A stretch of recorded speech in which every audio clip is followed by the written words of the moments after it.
You'll remember that Iberia lost my luggage for 10 days when I went to Spain and Italy in August. Every time I called, which was literally all of those 10 days, sometimes multiple times a day, they told me that there was no minimum and no maximum. Seeing as it was my carry on bag that they lost, which had all the stuff in it for the wedding that I was going to the next day, I had to buy literally everything from head to toe: shoes, a dress, makeup, you name it, I bought it. And then I had to buy clothes for the next 10 days, and it was 104 degrees there. So sometimes I needed two pairs of clothes because, as you all know, I work out sometimes more than once a day.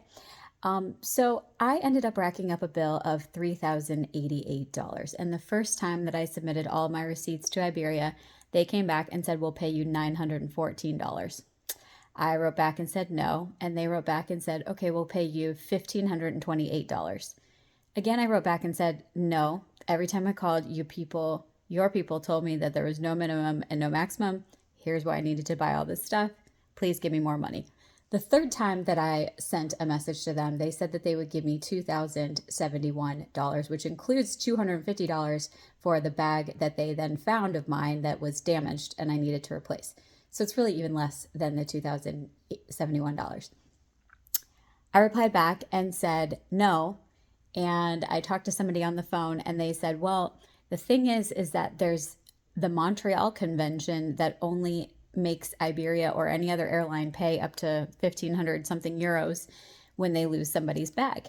And I was like, okay, well, nobody mentioned the word Montreal to me. I wasn't anywhere near Canada, and it was the first time that I was hearing it. And so I tried my darndest. I called multiple people. I talked to multiple managers. They all told me the same thing about the Montreal Convention, which zero people had told me while I was purchasing all of this stuff in Spain and in Italy. So, word to the wise, if an airline says that there is no minimum and no maximum, what they really mean is there's an international law that makes it such that they only need to pay you back about $1,500. So, in hindsight, I wish I wouldn't have bought so much. I also am not pleased with Iberia Airlines, and I would like the remainder of that money, but I'm probably never going to get it. So then it comes down to my reaction. How am I going to react to being out over $1,000 for the things that I had to buy when my luggage was lost?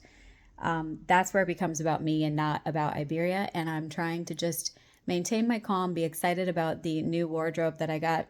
Probably going to try and sell some things on Facebook Marketplace. So if you're in the need for any new clothes, hit me up.